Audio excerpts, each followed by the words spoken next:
E aí façam aquelas anotações, façam tudo, que depois eu vou soltar, como a gente fala lá em Minas, né? Soltar os cachorros para a gente poder brigar no bom sentido, tá legal?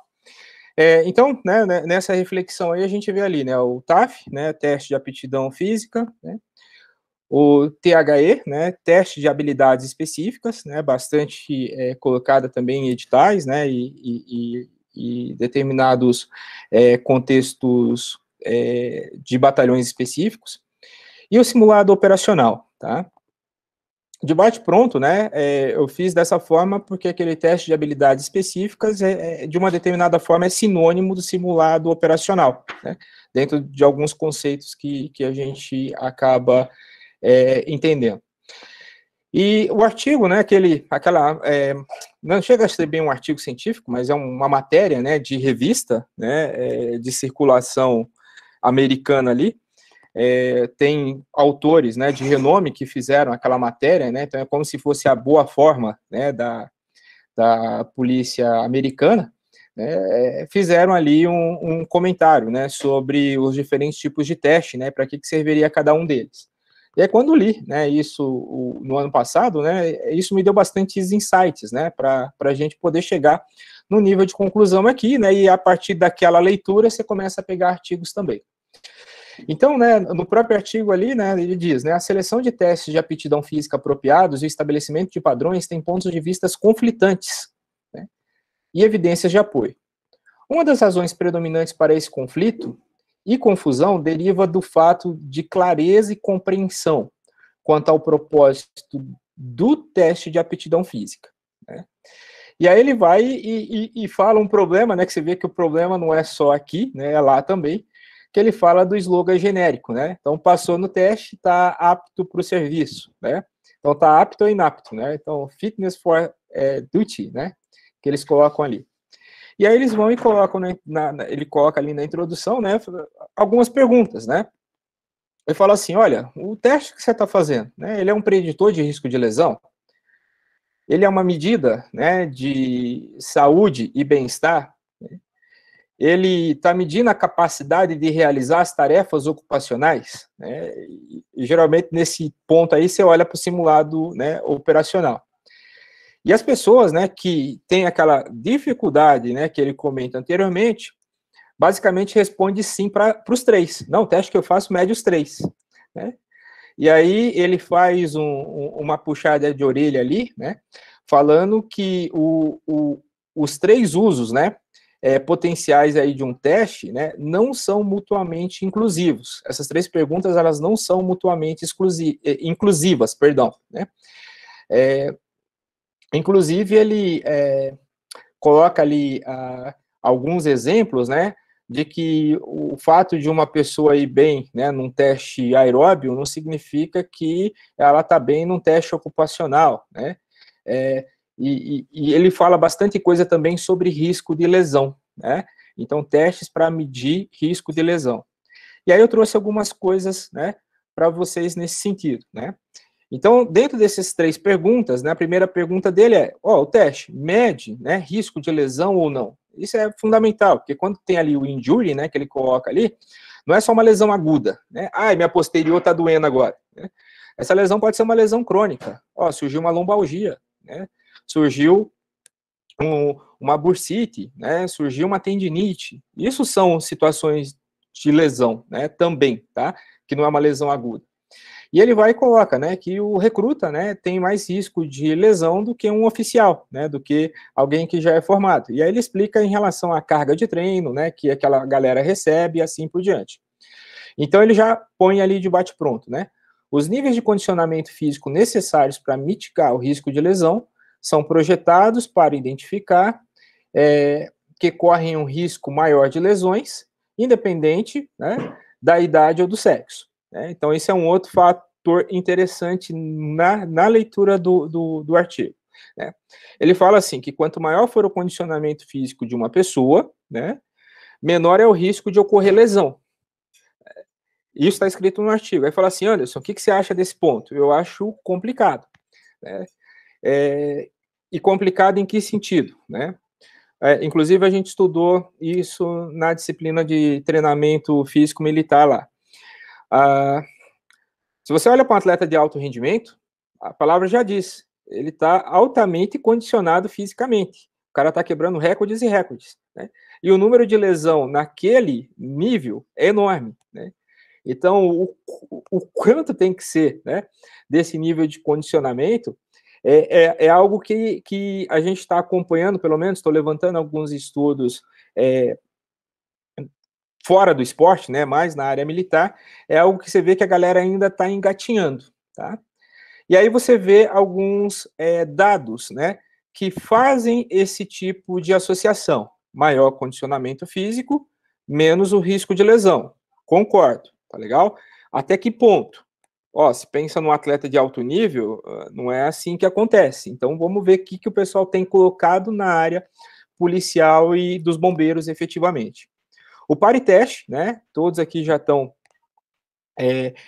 carecas de saber qual é. Quem está chegando, de repente, pela primeira vez aí, não sabe o que é, só colocar PARI-TEST do Canadá, tá?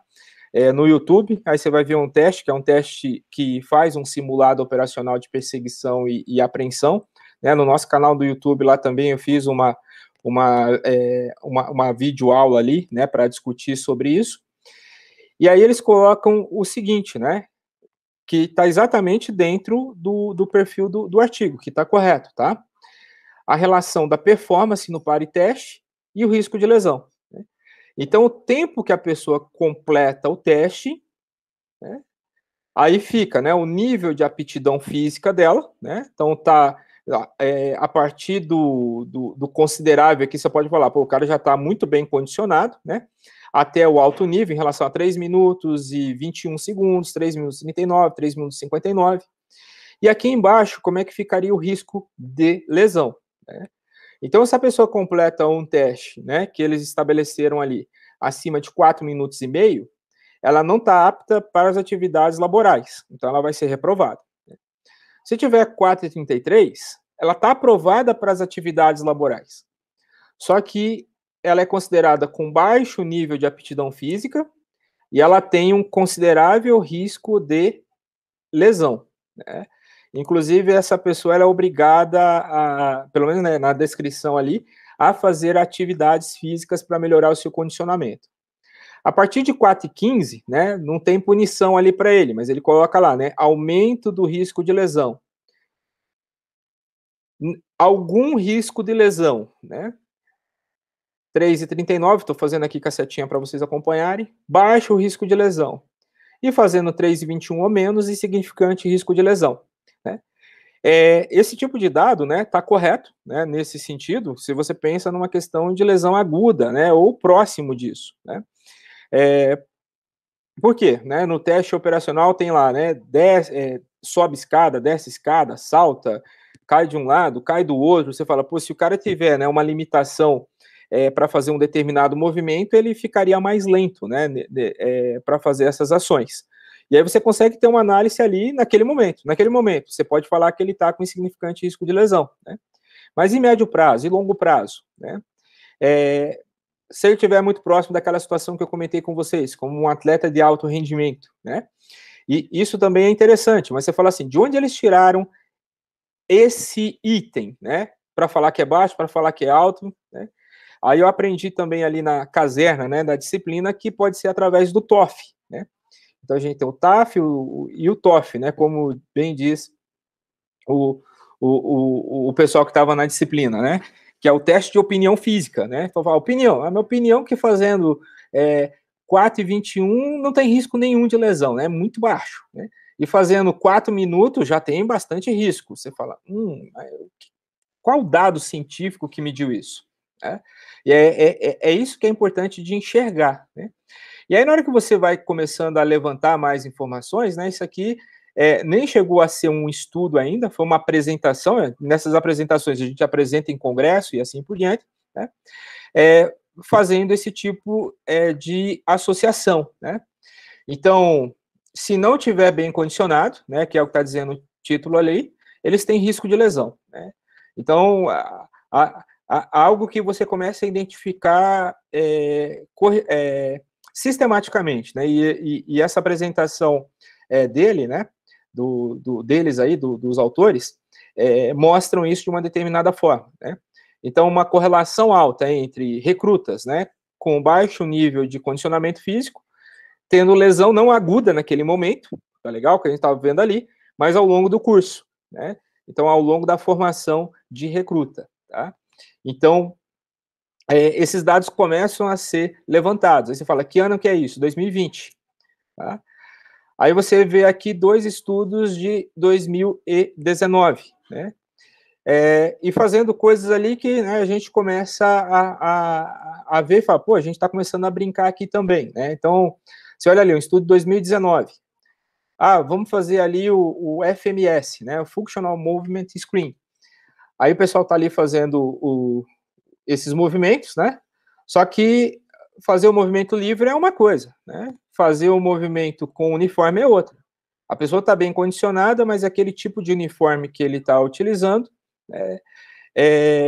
pode prejudicar a mobilidade dele, né? E amanhã ele está com lombalgia, não pela falta de nível de atividade física, né? Mas por causa da restrição de um material, né? Então a gente precisa se cercar de tudo quando vai fazer o teste, né? E aí você fala assim, poxa, então se eu estou fazendo um teste ali, né? Olhar só o tempo que ele está fazendo sem uniforme de educação física, sem uniforme operacional, né, é uma coisa. Se ele coloca o uniforme operacional, a gente já pode ver outras limitações, né, que fazendo os movimentos a longo prazo, pode aumentar o risco de lesão, tá? Então aqui, né, para quem não leu aí o título, né, tá dizendo lá, ó, impacto, né, de vários tipos de roupa, né, vários uniformes nos bombeiros, né? Então, estudo australiano, o pessoal colocando diferentes uniformes, né, dos bombeiros e vendo como é que fica a mobilidade, né, dessa galera com esses diferentes tipos de uniforme, né? E aí você vê o ano, 2019. Aí você vê outra aqui, ó, 2019, né? E aí olhando para Forças Armadas, né, para os soldados, né, fazendo também o mesmo teste, né? E aí, sabendo, né, dessas informações, né, o nosso grupo também está correndo atrás disso, né, e a gente já teria dados para apresentar agora, pela programação que eu tinha feito, né, inclusive a Kathleen está presente aí, estava na liderança desse projeto, né, que a gente ia conduzir, mas veio a pandemia, né. Então, apesar do pessoal já ter estudo sobre o tema, não significa que o assunto está esgotado, mas o assunto está aquecido, né? O assunto está tendo aceitação, né? E aí, uma vez que você vê um assunto aquecido, você fala, pô, então é importante ir junto, né? Nessa seara de conhecimento, porque o pessoal tem direcionado para esse desafio, né? Então, conseguir bolar testes, conseguir bolar formas de monitorar ao longo de um curso, tal, as pessoas que têm lesão, né? As pessoas que aparecem com lombalgia, mas antes de aparecer efetivamente, né? O que pode acontecer a longo prazo, né? E aqui, né, no estudo da Kathleen, né? A gente estaria fazendo o FMS sem uniforme, com uniforme, e o pessoal, né, estaria participando, né, do que a gente conseguiu lá as vagas na UTFPR, do curso de natação, né, então um programa lá de 25 policiais, né, fazendo natação, 25 policiais fazendo, policiais e bombeiros, tá, fazendo musculação, né, na própria sede ali da UTFPR, e aí depois de um determinado tempo, né, a gente ia fazer essa medida de novo, né, com e sem uniforme, para ver se uma alteração, né, da condição física, né, pode alterar também o movimento que a pessoa faz com o uniforme ou não, tá? Nesse contexto, né, que aí, né, fechando esse desafio, né, essa área que está aquecida sobre prevenção de lesão, né, e aí se vocês tiverem ideias, né, sobre isso, elas vão ser muito bem aceitas aqui no grupo. A gente também tem ido para lados, né? Esse aqui eu já cheguei a mostrar para você, acho que eu não mostrei ainda, né? Mas é um outro manuscrito que a gente está finalizando. Inclusive, sexta-feira, eu e a professora, amanhã, né, professora Cíntia, a gente vai estar sentando, né, entre aspas, para estar finalizando o ponto ali do artigo para já submeter, né? Então, eu falo assim, bom, a gente tem lá um simulado operacional, pô, mas às vezes não precisa nem ser um teste de um específico, validado de um simulado operacional. A gente pode bolar ali, né, aquilo que a gente chama de sessão de treinamento, né? Monta uma situação operacional ali, que você sabe que não é um teste, mas é uma atividade corriqueira, né? E aí nós fizemos o que com o pessoal do Ghost, né?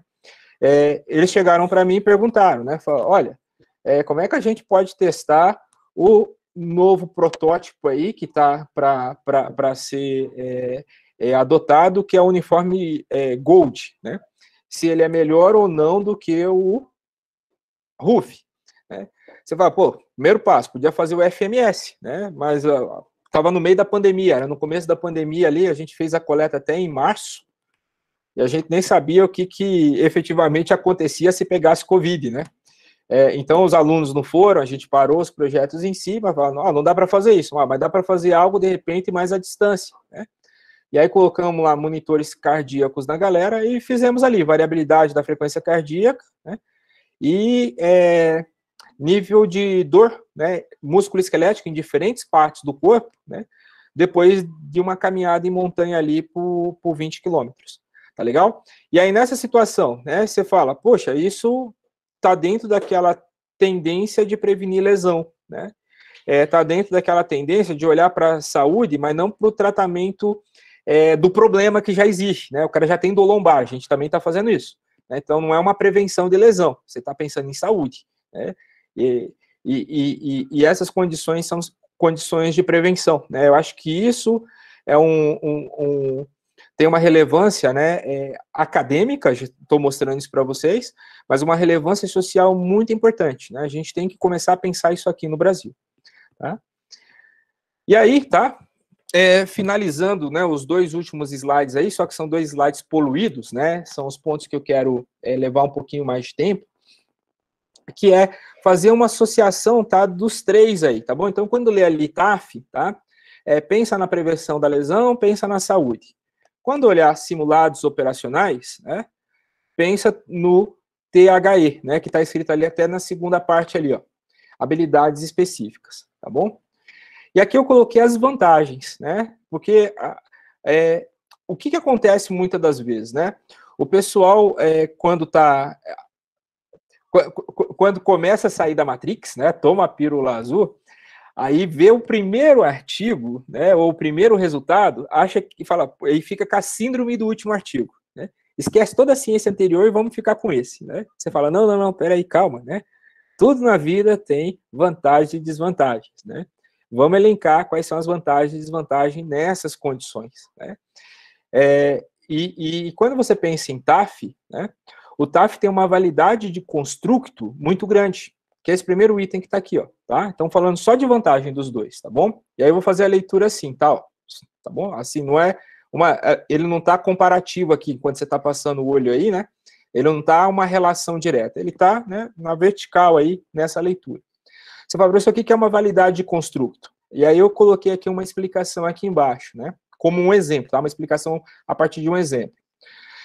Pode-se afirmar que o aumento da distância percorrida num teste de 12 minutos é uma melhora da resistência aeróbia. Então, uma coisa que você pode falar, né, quando você tem um TAF, você colocou lá um teste de 12 minutos, aquele teste, ele está melhorando a resistência aeróbia, você faz essa inferência. Aí você fala assim, tá bom, mas um simulado operacional pode não mostrar essa mesma informação? Pode, né? Imagina o pariteste que eu já chamei a atenção de vocês hoje de novo, né? Você fala, o cara melhorou a execução do pariteste, né? Aí você vê assim, ótimo, melhorou, é um dos fatores que são importantes, mas ele melhorou por quê? Você não tem essa informação a partir do tempo, né? Ele pode ter melhorado a sua resistência aeróbia, você pode até estar certo, mas de repente ele melhorou a execução da técnica do puxar e empurrar. E aí isso fez com que o tempo dele ficasse diminuído. Você fala, então o cara ficou, né, mais ágil em relação a uma técnica, está vestindo um uniforme mais rápido, está desmontando uma arma mais rápida, né, e eu estou fazendo a inferência, né, imagina que você fez isso, tá, num circuito, eu estou fazendo a inferência dessa melhora a um determinado construto, e esse construto pode estar errado, né? Então, isso é muito importante de ter em mente, né, quando a gente olha para a seleção do teste que a gente vai fazer em si, né? Aí você fala assim, mas eu optei por um simulado operacional. Bom, então tu já sabe que ele não tem uma validade muito grande de construto, né? Principalmente se ele tiver várias tarefas embutidas, né? Para que você tenha uma variável que é o tempo. Tá legal?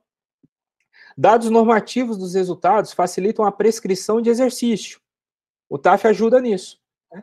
O cara foi mal na barra. Você já tem certeza que ele está mal na força de membro superior. Né? O cara foi mal no teste de 12 minutos. Você tem certeza que ele está mal na resistência aeróbica. O cara foi mal num teste abdominal, né? Tem alguns TAFs no Brasil que tem os testes abdominais. Aqui no Paraná, ele não faz parte do rol do TAF. Você sabe que ele está mal na resistência da região abdominal, né? Então, né, o TAF, ele traz, né, essas premissas que o pessoal olha e fala assim, então vamos abandonar, né? Cuidado com esses pontos, né, dependendo dos objetivos, né, que cada comando aí vai ter. Protocolo reconhecido pela comunidade científica como válido e confiável, né? E aí você fala, válido e confiável por quê? Porque tem construto, né? Então, muitas das vezes nas nossas pesquisas, né, por mais que a gente dá aquela olhada e fala assim, isso aqui mostrou que não tem transferência para atividade operacional esse teste isométrico.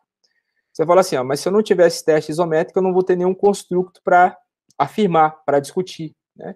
E aí a gente tem que levar isso em consideração. Fala, não, então vou colocar esse teste porque a gente também está pensando na publicação, né? Mas a gente deixa claro que não teve relação de repente, com o teste operacional, né? E à medida que a gente vai conhecendo, você fala assim, talvez a gente encontre testes, né? E esse é o desafio, né? É esse o ponto de conflito, né? A gente encontre testes, consiga fazer estruturas que a gente consegue, em determinadas estações que seja, né? Conseguir mapear, né, a saúde e a performance física de maneira simultânea, né? Mas existem esses extremos, como eu estou dando o exemplo. O TAF, ele mede parâmetros de saúde. E parâmetros de saúde se diferencia em função da idade, em função do sexo ou em função da deficiência, né? Primeiro, né, você comparar aí, né, um professor que está chegando aos seus 50, 5.0, né, com quem está na faculdade com 18 anos, né, e falar, pô, tem o mesmo nível de condicionamento, tem o mesmo nível de saúde, né, você fala, não, esses parâmetros têm que ser medidos de maneira diferente, né. Sexo, né, existem inclusive linhas, né, de pesquisa, institutos, que até coloca lá, saúde da mulher, né. São parâmetros diferentes nesse sentido. Então, você não pode igualar quando faz uma situação de TAF, né? Então, a estratificação, e isso acontece no mundo todo, quando você pensa em TAF, né? Ela é essencial, né? Um idoso de 60 anos, né? E eu falo idoso, entre aspas, né? Porque você agora aumenta mais ainda, com um consumo de oxigênio X, às vezes o cara é atleta de ponta, né? Pro nível da terceira idade, para a competição dos veteranos, né? E aquele valor que ele tem ali é ínfimo, né, para quem tem 18 anos, né? Então, o TAF, ele auxilia nesse contexto. E ali vem um outro detalhe que eu coloco ali, deficiência, né? Nós também, né, e aí me incluo nesse contexto, né, porque sou brasileiro também, estamos junto aí, temos, né, policiais, bombeiros com determinadas deficiências, né? Então, parte de pé amputado, né, perna amputada, prótese, né? E aí, nessas deficiências, às vezes, hérnia de disco, tá? E olhando para esses parâmetros, você fala assim, pô, são parâmetros que eu tenho que medir, né, nos aspectos de saúde, né? E reconhecendo isso, eu até sei que ele tem determinadas limitações operacionais, né? E aí pode ser classificado num grupamento ou outro. E os resultados, né? E bons resultados no TAF podem ser vinculados a comportamentos saudáveis. E quando eu passar em desvantagem, tá? Só para, né, botar fogo no parquinho, um bom resultado em determinados testes operacionais não significa hábitos saudáveis, né? Professor, como não? Guarda essa informação quando a gente passar para o último slide de hoje. Já os simulados operacionais, eles também têm inúmeras vantagens, e eu gosto muito de testes operacionais, simulados operacionais, a gente está procurando criar, né, temos discutido algumas situações nesse sentido, porque você vira e fala assim, pô, é ele que está ali no trabalho, é ele que está ali no dia a dia, né? Só que a gente não pode colocar a nossa emoção à frente das razões, né? Tudo tem vantagem e desvantagem, tem que colocar cada coisa na sua casinha, né? E a partir daí, qual é a vantagem desse, qual é a vantagem desse, qual é a desvantagem desse, qual é a desvantagem daquele. Mas esse tipo de teste, ele tem uma alta validade para a tropa, né? Quando a gente coloca ali a galera para fazer o teste funcional com o equipamento, né? E eu acho impressionante isso, né? Vocês com o uniforme de educação física, na hora que vocês trocam e colocam, né? A gente vê vocês diferentes, mas a gente percebe que vocês já se sentem diferentes, né? O Rodrigo, né, que é o capitão Einash, com o pessoal do COI fazendo o agachamento com o uniforme de trabalho, né, com fardamento, produziu mais potência com o uniforme de educação física, né? E aí uma das discussões que a gente fez lá no próprio trabalho dele, né, isso vai virar artigos posteriormente, é a questão da motivação, né? Então o cara tem um nível de ativação ali, e pelo fato de estar fardado, né? Então isso aqui tem uma alta validade para a tropa, tá? A relação entre os testes e os componentes de trabalho não são são né, facilmente compreendidos, né? Então você olha e você fala assim, pô, esse aqui eu estou carregando a escada para colocar a escada porque eu vou ter que subir, né? Esse aqui eu estou simulando uma situação de apreensão de um suspeito, em que eu estou puxando, estou empurrando, né? Porque isso acontece operacionalmente. Então isso fica fácil de entender, que é diferente do TAF, né? O TAF, ele está muito mais ali no aspecto de saúde, né? Nesse caso aqui você fala, não, é um aspecto do dia a dia, né? Mesmo uma pessoa leiga consegue entender isso, né? E o padrão aplicado, né, nos testes simulados, né, nos testes de habilidade específica, né, e aí fica, né, esses dizeres aqui não estão só no artigo, tá? Está baseado no livro, né, que está citado ali embaixo, tá? Que é o Essential Tactical Strength and Condition, e também, né, na opinião de quem vos fala aqui, tá? Mas o padrão, né, aplicado de um teste operacional, ele não pode diferenciar idade, sexo ou deficiência, né? Aqui agora a gente está falando de simulado operacional, né? Ou a pessoa realiza a necessidade operacional ou não realiza, né? E aí o próprio artigo, né, fala, ó, se tem que subir 5 pés de escada, né, para poder chegar no ponto X, né, a escada não vai ficar menor, né, porque é mais velho, tá?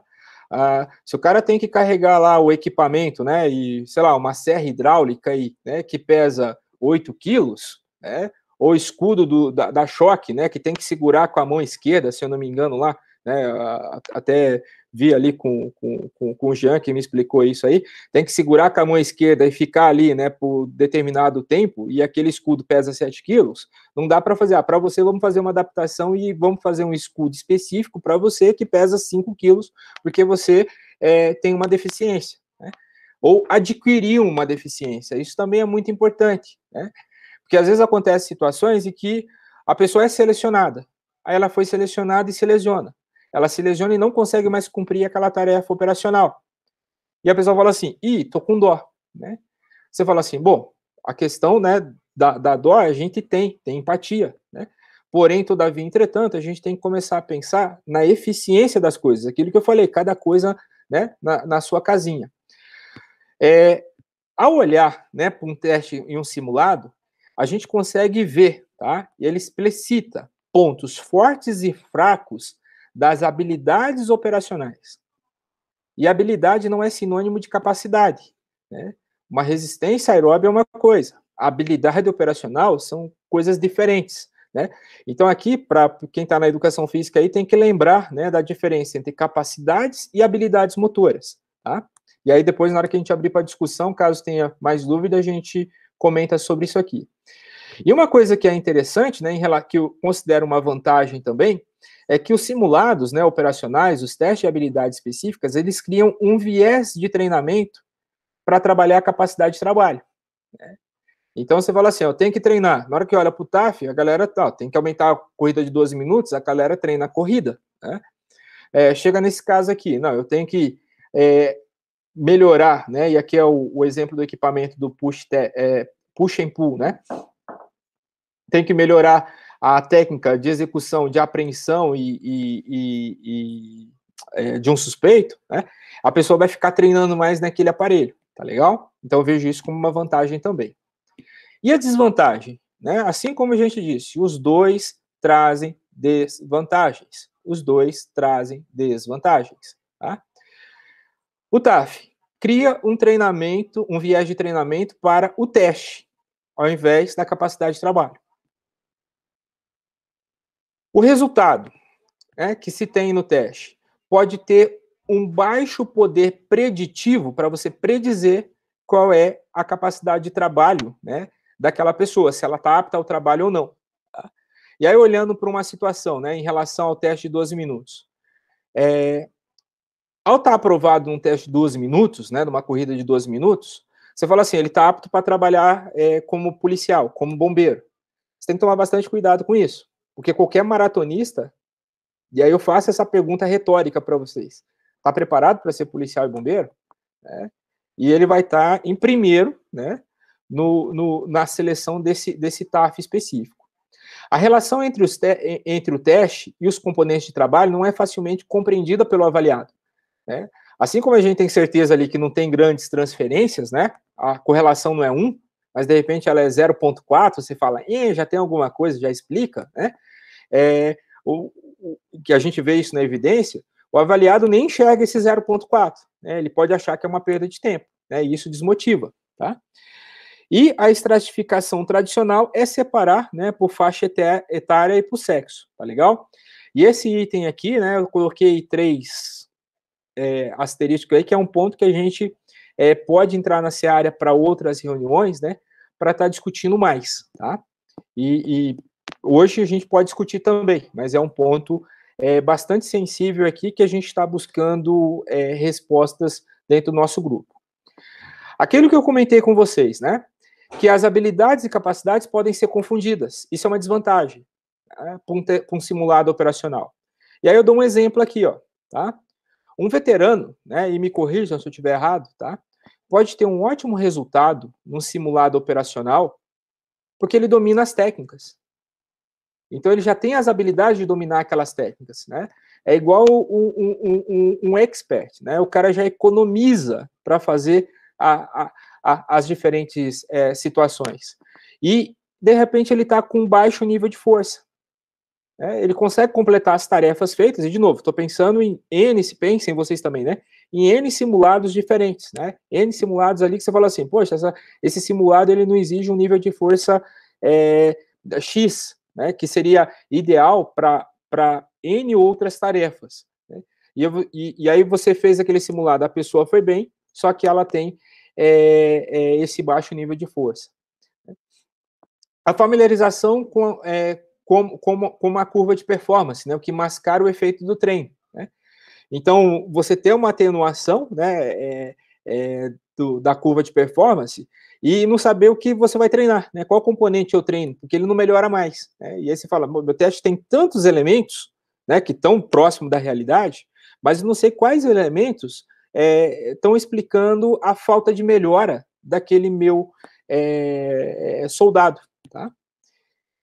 É mais difícil prescrever exercício pelos resultados do teste. Né? Então, quando você tem um simulado operacional, geralmente esses resultados cumpriu ou não cumpriu, né? Ou foi abaixo do tempo estabelecido para cumprir ou não foi abaixo. Né? E aí você fala assim, tá, eu tenho esse tempo, como é que eu treino isso? Se não for só repetindo o teste. Né?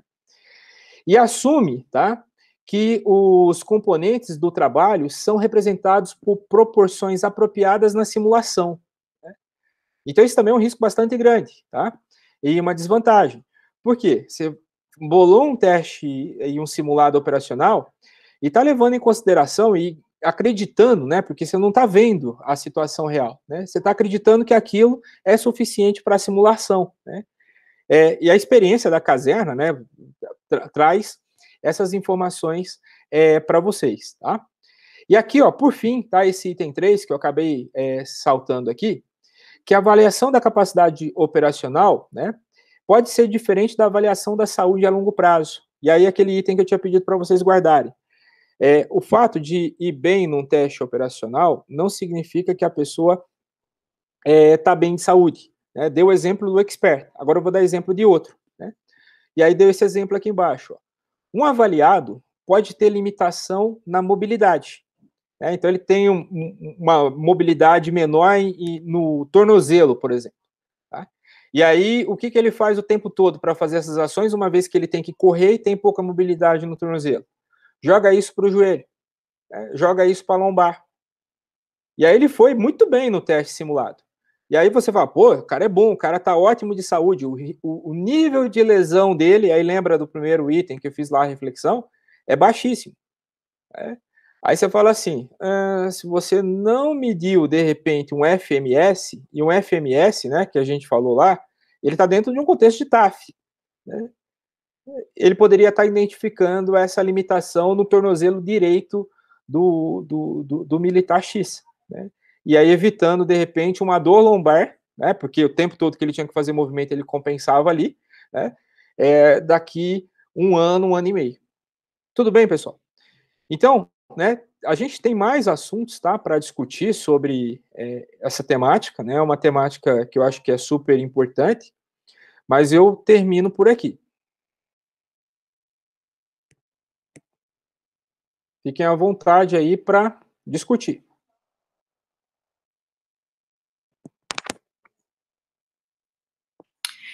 Anderson, até você estava comentando sobre como evitar lesões, né? Então, o que poderia ser um preditor de lesões? Evitar as lesões nos policiais, né? Nós temos uma pesquisa, até foi publicada agora no comecinho do ano, com corredores, com maratonistas, né, de longa distância. E nós vimos que as maiores lesões eram relacionadas à perna, então era canelite, que eles chamam, né, de osteo... Como é que é? Agora fugiu a palavra, mas é o que eles chamam de periostite, periostite tibial, tá?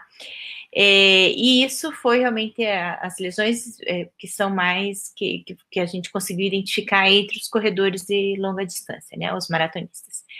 E é uma lesão que ela é característica de muita sobrecarga. Então, o que a gente percebe é que tem uma tendência muito grande, inclusive para os militares, e também a última pesquisa que nós fizemos ali, com a Larissa fez também, identificou, é que parece que não é o que se treina, mas é o volume de treinamento.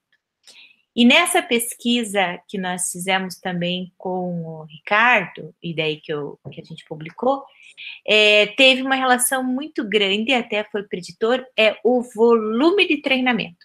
Então, aqueles que, em vez de... Você até pode treinar, vamos supor, 150 horas semanais, 200 horas semanais. Mas o problema é como você distribui essas horas. Se você dá um intervalo para recuperação, né, se você tem um período de recuperação, e que nós observamos é que realmente é o volume que é dado num período muito curto de tempo. Então, eram aqueles que treinavam, vamos supor, 3 vezes por semana ou 5 vezes por semana, mas com volume muito grande e não davam os intervalos, eram os que tinham realmente as lesões. Então, é até interessante, às vezes, a gente poderia até fazer uma pesquisa com os policiais também, para tentar identificar justamente o que se treina e o volume que se treina. Né? Agora, nós fizemos até uma pesquisa lá com o quartel, com os militares do Exército, né? E os que apresentaram lesões foram durante o treinamento físico militar, mas foi durante a corrida. Parece que no treinamento físico militar tem corrida, né? E foi a lesão ocorreu na corrida.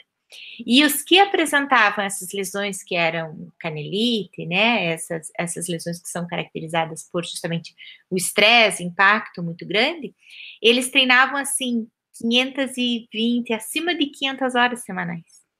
Então a gente vê que é um volume muito grande. E o quanto esses militares, eu acho que peca pelos dois lados, né?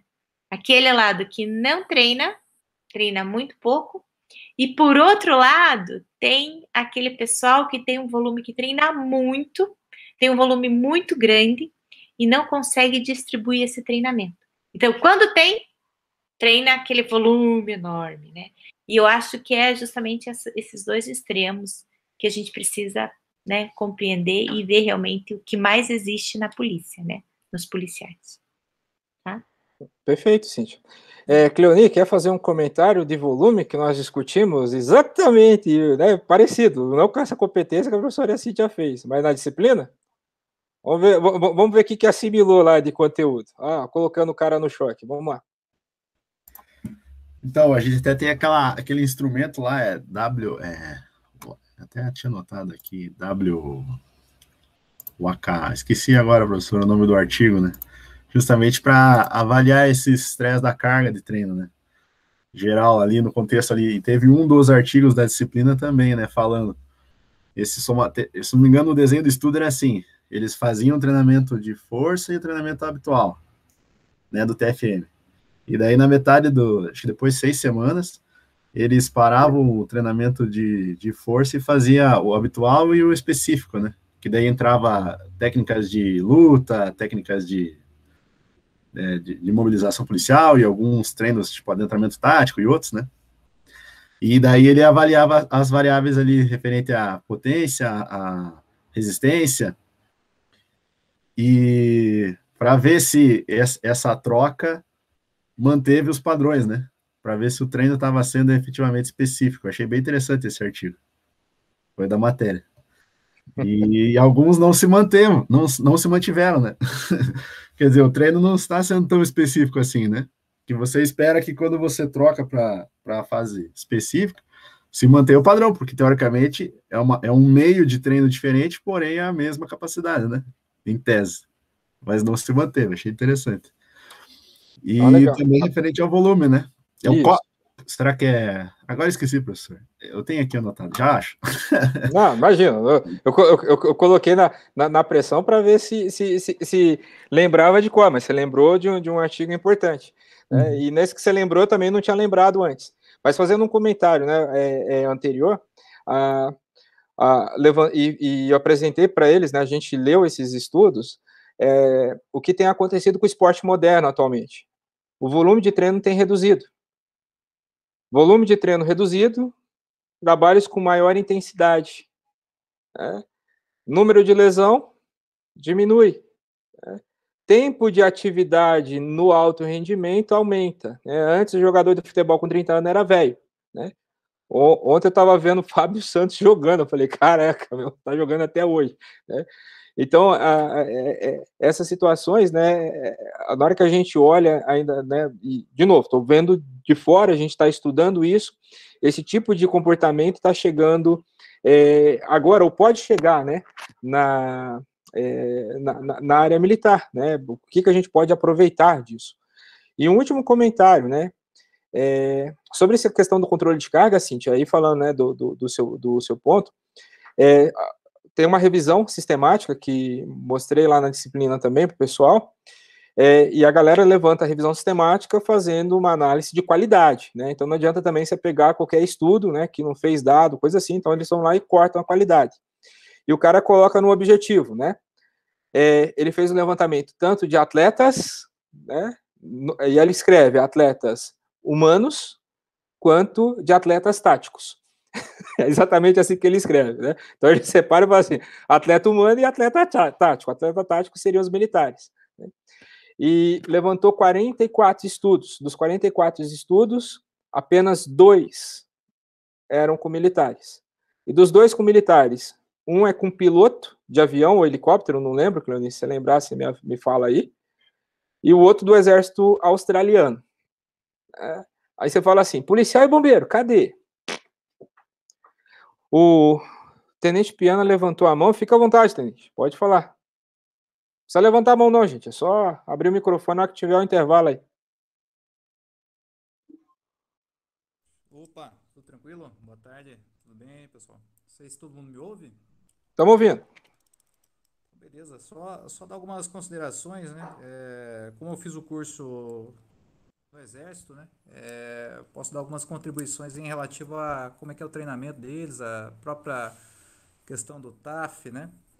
Então, assim, no EB, eles prezam todo ano, antes de começar o período de instrução deles, né? Que é propriamente o treinamento, eles fazem um pré-TAF. Então, o que consiste esse pré-TAF? É fazer uma visita lá ao médico do batalhão, né? Fazer alguns exames, verificar toda essa situação de saúde prévia, né, ao treinamento. Então, como se fosse o nosso atestado lá que a gente pede nas academias, né? E, enfim, seria basicamente passa lá, verifica a questão de não sei se melhor eu aproximando aqui o seu. Melhorou bastante. Então, beleza. Então, seria aquela passagem no médico, né? Então, como se fosse aquela consulta no clínico geral para verificar a situação de pressão, de frequência cardíaca, né? Então, fazer aquela análise prévia à atividade física, né? Para ver se o camarada ele tem aptidão ou não. Não é em todos os batalhões que acontece isso, mas é previsto, tá? Então, em teoria, antes de iniciar o treinamento propriamente dito, eles têm essa pré-avaliação. Isso não acontece conosco, policiais ou bombeiros militares. Então, só é verificada essa situação de saúde quando você entra na corporação ou quando você está no período de promoção, né? Então, tem pela própria CPO, né, a Comissão de Promoção de Oficiais, ou CPP, a Comissão de Promoção de Praças, vai ser analisada a questão de saúde sua, né? Mas isso não é corriqueiro, por exemplo, para cada TAF ordinário, por exemplo, que a gente faz. Então, no Exército eles têm essa preocupação, pelo menos tem documentado, né? Aí vocês estão falando de carga, né? O manual de TFM do Exército, ele preconiza ali, nas 42 semanas do ano, uma periodização tendo como base os 3 TAFs durante o ano. Assim, não é um negócio muito, é bem fórmula de bolo, assim, meio geral, não é o ideal, né? O ideal seria algo mais individualizado, mas é o que tem, né? Então, e pelo menos tem alguma coisa, né? Não é algo solto, né? Vamos assim dizer. Então, eles possuem alguns métodos de treinamento, corrida é um deles, tem a própria pista de pentatlo militar, que faz parte do TAF, até inclusive, né? Tem lá ginástica básica, tem vários diversos métodos de treinamento, né? A própria pista de treinamento de circuito, né? Que são estruturas que geralmente tem no batalhão, né? Ou se não tem no batalhão, um batalhão de engenharia pode executar, eles podem fazer uma licitação para ter essa estrutura. O treinamento físico militar deles consiste no quê? Então, daí depende, professora, depende do... Aí o calção preto, né? Da unidade, né? Que é, em teoria, um oficial que tem o curso do CI lá, né, com o curso de instrutor de educação física, ou alguém que tenha uma aptidão, um monitor, um sargento que fez o curso, alguém que seja formado em educação física, ele vai fazer essa prescrição. Então ele faz o QTFM, né, que é o quadro de treinamento físico para a semana ou durante esse período, né, que é entre TAFs, né? E aí ele vai mesclar. Então ele vai mesclar. Hoje é corrida, tem que correr tanto para. E aí eles fazem isso dividido por respeitando a individualidade biológica ali, né? Então, conforme o desempenho que o camarada teve no TAF, né? Então, hoje a corrida é tanto. E para aquele pessoal que atingiu ali 2.800 até 3.000 no TAF, tem que fazer tanto. Para o pessoal que então eles fazem faixas, né? É mais ou menos nesse sentido. E também tem a ginástica básica, que basicamente são exercícios de calistenia, vamos assim dizer, né? Tem a própria PPM, que seria treinando especificamente para o TAF, né? Que ali, se não me engano, até 40 anos é obrigatório. Agora eu posso estar errado também, mas não lembro de cabeça qual que é a idade, até qual idade que eles fazem a PPM, né? E eles treinam efetivamente pro TAF, né, professor? Então, o TAF deles é flexão, abdominal, barra fixa, a corrida de 10 minutos e o TFM para quem tem a idade, a pista de pentatlo militar para quem tem a idade respectiva. Então, eles realmente fazem o treino bem específico. E o Exército tem aprimorado isso, colocando outros métodos de treinamento. Então, tem o circuito operacional, tem o tal do Pentágono, tem aquele aplicativo que eu passei uma vez no grupo, até inclusive, que é o Cross Operacional. Então, eles têm a ideia é de inovar isso, né? Porque são, às vezes, métodos um pouquinho mais antigos de treinamento, né? Então, eles puxam para esse lado, né? Deixa eu fazer só uma pergunta. Você falou que tem uma periodização anual, só que todo mundo está no mesmo período, né? Quando a gente pensa nos policiais e bombeiros, né? Inclusive o próprio livro do Task ali, né? Do Strength Conditional Research, coloca que diferente dos atletas, o policial não tem período de transição, né? Porque ele trabalharia o ano todo. Aí eu discordo. Eu falei, não, tem férias. Essa galera tem férias, vocês têm licença, né?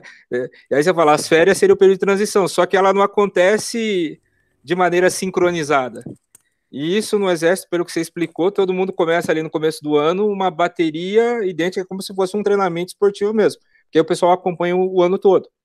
Vocês, que são policiais e bombeiros, não. Vocês vão assim, começo do ano, vamos começar e fazer a bateria de teste no começo do ano. Você fala, no começo do ano, se o cara saiu de férias, ele vai entrar depois, né? Então a gente teria que pensar em algo com uma complexidade, né, dessa, de saídas e vindas, né?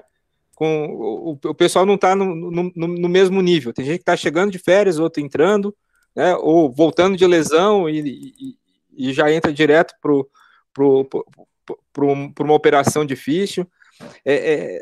Tem essa diferença? Então, E até não para precisa ser só facilidade, para o piano, tá, gente? Fiquem à vontade. a gente tem até a Operação Verão, né? Que, pelo menos para o bombeiro, afeta bastante, né? Porque em dezembro ali, após o Natal, já começa, antes até inclusive, né? E vai até depois do Carnaval. Então é um período que o efetivo do bombeiro está empregado, tem a operação, o pessoal vai para o litoral, ou as unidades também, onde tem balneários, por exemplo, eu estou em Foz do Iguaçu aqui, e a gente tem a nossa Operação Verão aqui nos balneários lindeiros ao Lago de Itaipu, né? E é um período que é empregado esse efetivo para o serviço de guarda-vida, né? E é um serviço realmente diferenciado. Então, tem essa realidade, né, professor? Eles fazem dessa forma aí porque no EB eles têm, assim, o ano deles é bem regular, vamos assim dizer, né? Lógico que tem as operações, mas o ano deles é bem regular. O camarada entra tal mês do ano, né? O efetivo variável, eu falo, né? O pessoal que enganja lá, que vai começar o recrutamento, né? Então eles têm uma regularidade maior, né? A natureza do serviço também é diferente, é um serviço muito mais interno. Nós temos que estar pronto 24 horas por dia, 7 dias a semana, 365 dias do ano, né? Então, a qualquer momento, realmente, não que eles não estejam também, né? Mas nós precisamos estar preparados o ano todo, né? Independente do que for, né? E nosso serviço é muito mais ostensivo, vamos assim dizer, né? A gente está no dia a dia aí na luta, né? O Exército realmente ele tem essa distinção, né? É um serviço um pouquinho mais interno. Lógico que tem batalhões e unidades que possuem operações específicas, né? Mas, independente disso, eles têm esse planejamento, eles montam, né? Não é algo que impede deles realizarem esse planejamento. Muitos fazem musculação fora, né? Mas uma musculação lá não, né? Não faz parte, né? Eles fazem esses movimentos ginásticos e tal, mas a musculação mesmo não, né? Não, na Não. verdade até alguns batalhões possuem academias, né? É, Mas não são todos, né? E é, assim, é um efetivo muito grande, né, professora? A senhora pensa aí, uma companhia lá vai dar quase 300 homens, né? tá certo. É muita gente. E a Então gente eles. percebe que tem alguns que fazem musculação, daí outros, além da corrida, ainda fazem mais corrida fora. Daí, além da corrida, daí ainda jogam futebol, que daí tem mais corrida Sim. ainda. E isso Uhum. tudo, claro, que vai aumentando. Eles não percebem, mas aumenta o volume de treinamento semanal. E claro que uma hora vai acarretar. Então, é muito mais você treinar menos com qualidade e buscar esse equilíbrio, né, de treinamento aeróbico e treinamento de força, potência, resistência, né? Então, combinar isso do que realmente ter esse treinamento, né, um volume muito grande e acabar treinando sempre a mesma coisa. E daí, claro que vai acontecer essas lesões, né? Justamente por fadiga aí, justamente pela intensidade, né? Crônicas, né? Pois é, mas ainda eles têm horário específico para educação física, né? Nós, bombeiros e polícia, aí a gente tem o horário específico de educação física para o pessoal administrativo. Agora, o Ah, pessoal operacional, não há essa previsão, na verdade, né? O camarada vai lá, tira o seu serviço e é meio que tácito esse consenso de que ele faz na sua folga. Mas, ao meu ver, é uma visão errada, né? Porque você está em condições, está com a saúde em condições e ter condições físicas para executar determinadas tarefas, ela faz parte do seu trabalho, né? Então, assim, eu vejo que a gente tem que ter uma mudança de paradigma aí dentro da Polícia Militar e do bombeiro, certo? Então, eu vejo que dá para a gente conciliar isso, o patrulhamento, o serviço 24 horas, com um horáriozinho ali, uma horinha para o camarada treinar, que seja específico, que você tenha um treinamento físico para ele manter, né? Não é nem um treinamento para que ele tenha um ganho, mas um mínimo para ele manter. Entrando nessa seara do TAF também, o exército americano, ele tá mudando o TAF dele, né? Antes eram 3 testes bem simples, eram flexão, se não me engano, abdominal e o teste de 12 minutos. Eles mudaram para 6 testes, se não me engano. Estão, na verdade, no estudo, faz 10 anos que eles estão estudando isso, para mudança. E alguns testes, vamos assim dizer, mais funcionais, né? É bem interessante, tem bastante coisa escrita a respeito disso. Uma aba aí, uma bola aí que eu levanto até. Dá para ser verificado isso e verificar até quais conclusões que eles chegaram, né? A ideia deles era fazer, conforme o professor falou aí, para os testes específicos, né? Fazer uma tabela única para alguns testes, né? Sem levar em consideração gênero nem idade, partindo daquele pressuposto de que o camarada ele tem que executar a atividade, independente se é homem, se é mulher, é a idade dele, né? Para aquela atividade. Se o cara, por exemplo, sei lá, ele é de uma unidade especial lá, operações especiais, ele precisa executar a tarefa, independente da idade dele, né? Então, conforme o professor bem falou, a escada lá vai continuar tendo 10 metros, né? E não é porque tem menos idade ou porque é masculino ou feminino que ele não vai ter algum privilégio nesse sentido, né? Então, eles têm estudado essa unificação, né? De gol não gol, né? Então, o cara executar ou não executar. Outra coisa que eu notei aqui, tem uma NFPA, que é uma norma dos bombeiros americanos, que é a 1583, salvo engano, ou 1563. Ela estabelece os parâmetros físicos para bombeiros firefighters, né, que são os bombeiros estruturais, vamos assim dizer, dos Estados Unidos. Nós aqui, bombeiros militares, a gente também tem um escantilhão de atividades muito amplo, né? Então a gente executa aí desde da atividade de guarda-vida que eu falei, né, até o resgate, atividade de busca, né, por exemplo, o GHOST, que é especializado nesse tipo de situação, né, mas em teoria todos os bombeiros, todas as unidades executam essas atividades também, né. Então, assim, o nosso escantilhão de atividades operacionais ele é bem grande, né? E você trabalhar isso, né? Ter um teste exclusivo, né? Que você consiga abarcar todas essas possibilidades de trabalho é difícil, né? Então, lá eles colocam nessa NFPA, além dessa situação desse pré-TAF, né? De ter um médico, alguma assim, pelo menos uma avaliação médica antes do camarada iniciar o treinamento físico, propriamente dito, né? O trabalho com mobilidade também durante esse treinamento, né? Então, eles colocam como parte da sessão de treinamento. É bem interessante, né? Eles colocam também parâmetros de teste para aptidão de saúde, né? Então, o próprio teste de 12 minutos é um teste de aptidão de saúde por ver o VO2, né? e também colocam a situação da operacionalidade, né? Então, é bem interessante, eu tenho bastante interesse nessa situação dos diferentes TAFs e THEs aí que diversas corporações têm, né? E eu acredito assim, a gente tem que ser o mais específico possível, né? Sempre buscar a especificidade, porque é aquilo que o camarada vai desenvolver no trabalho dele, no dia a dia. Então, a gente sendo específico, a gente consegue melhorar, né, e transferir isso para a atividade do dia a dia. Pelo menos é a minha visão, né?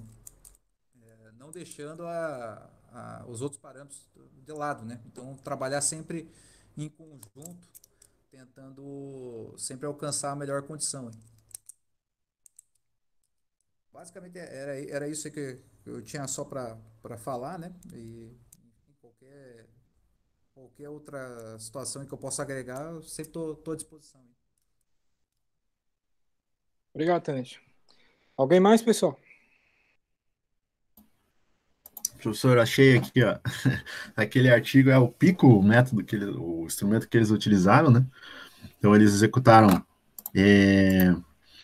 27 semanas de treinamento, lá, falando já para a professora Cíntia lá, referente ao estudo que ela comentou. Então, avaliaram semana 0, semana 14, onde teve a transição, né? Saiu o treinamento de preparação física tradicional, né? E foi incrementado um programa mais específico ali, referente a essas habilidades táticas, né? E daí avaliado na 27ª semana. E daí eles usaram esse pico ali que media essa carga de treinamento, né? E eles viram que alguns marcadores acabaram tendo diminuição, né? Acabaram diminuindo, né? Por exemplo, o marcador de resistência e outros. Né? E isso pode ter sido explicado também por causa do overtraining, né? E daí também, daí eu pontuei, no caso da resenha, pontuei a questão de talvez a transferência também, né? O tipo de treinamento, ainda que é executado com pesos, né? Também é de resistência, de força. Aí não existe uma transferência tão grande, é uma opinião que eu coloquei. E daí um outro artigo também na matéria, né, que já coloquei como sugestão ali, é esse método, né, o ACWR, é um instrumento ali para questão de carga de treinamento também, né, e tem esse valor normativo ali da referência do Gabbett. Quando no cálculo dá esse valor 0,8 a 1,3, seria, entre aspas, um valor ótimo de estrago, né, muscular, por assim dizer. Mas também é uma referência do artigo, né, não sei se de repente tem algum outro estudo com uma referência melhor, mas de repente já ajuda ali na discussão, né, professor?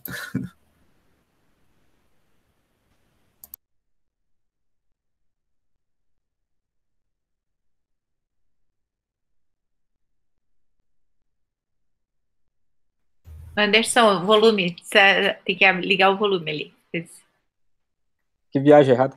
Não, tô falando, eu encaminhei 2 artigos aí que complementam, né, da disciplina lá, que o Cleoni estava comentando, inclusive dos atletas humanos, né, e dos militares, né, que pode ajudar nessa compreensão, né, do que a gente está comentando. E assim, né, aí falando empiricamente, que é algo que a gente precisa visualizar, né, a quantidade de volume necessário, né, e o volume envolve tudo, não é só a questão da quantidade de peso que levantou, a distância percorrida, mas o tempo também aplicado ao treinamento, né.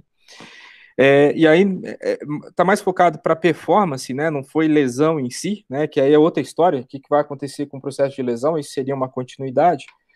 Mas já cheguei a comentar aqui na apresentação do grupo também do estudo do Rodrigo, né? Que teve um grupo do COI que treinava por 50 minutos, né? E o outro grupo que treinava por 25 minutos, né? Era o mesmo volume de treino, né? A mesma quantidade de exercício, a mesma coisa, e os 25 minutos foi melhor do que os 50, né? Então você fala assim, pô, tá otimizando o tempo, né? E pensando a médio prazo, a pessoa acaba melhorando mais, né? Então isso seria interessante de ser observado também, né? Isso é uma redução de volume, né? Volume de tempo, né? Então, uma unidade de volume a gente diminui, né? E aí fica essa aplicação, né? Monitorar mais a longo prazo. Tenente Piana levantou a mão novamente, pode falar. Assim, só uma última situação que eu tinha anotado que esqueci de falar, em relação à aplicação do TAF, os testes a se escolher, né? Então, assim como o aplicador de TAF também, né? A gente tem que pensar sempre na praticidade, né? Daquele teste para ser aplicado, né? Então, às vezes é um teste muito bom, que é específico para atividade, só que demanda, às vezes, uma infraestrutura muito grande, um local específico, né? E assim, a gente tem que pensar a nível PMPR aí, bombeiro, né? Tem unidade espalhada em tudo que é canto do Paraná, né? Então, para você conseguir aplicar aí desde a PMG até a unidade lá de Barracão, unidade de Santa Helena, por exemplo, que é a unidade que eu comando, né? Então, a gente tem que ter noção disso também, né? Às vezes até os próprios testes que a gente tem hoje, às vezes a gente tem dificuldade para achar uma pista de atletismo, por exemplo, para aplicar o teste de 12 minutos, né? Barra fixa também tem muita situação diferença de bitola entre locais de aplicação, né? O quanto que isso influencia no resultado final do teste, né? O próprio shuttle run, às vezes é difícil achar um local realmente seja plano, né, no local de aplicação, que tenha toda essa estrutura para em conjunto, né? Então, às vezes é complicado, então a gente tem que pensar nessa praticidade também para aplicação do teste, né? É super importante isso, né? Enfim, que seja um teste válido, né? Que ele realmente tenha validade, que ele tenha reprodutibilidade, né? Então, só fazer esse adendo aí só, professor. Tranquilo. Bom, pessoal, demos o nosso horário 3 horas, né? Acho que foi produtivo parar a gravação aqui.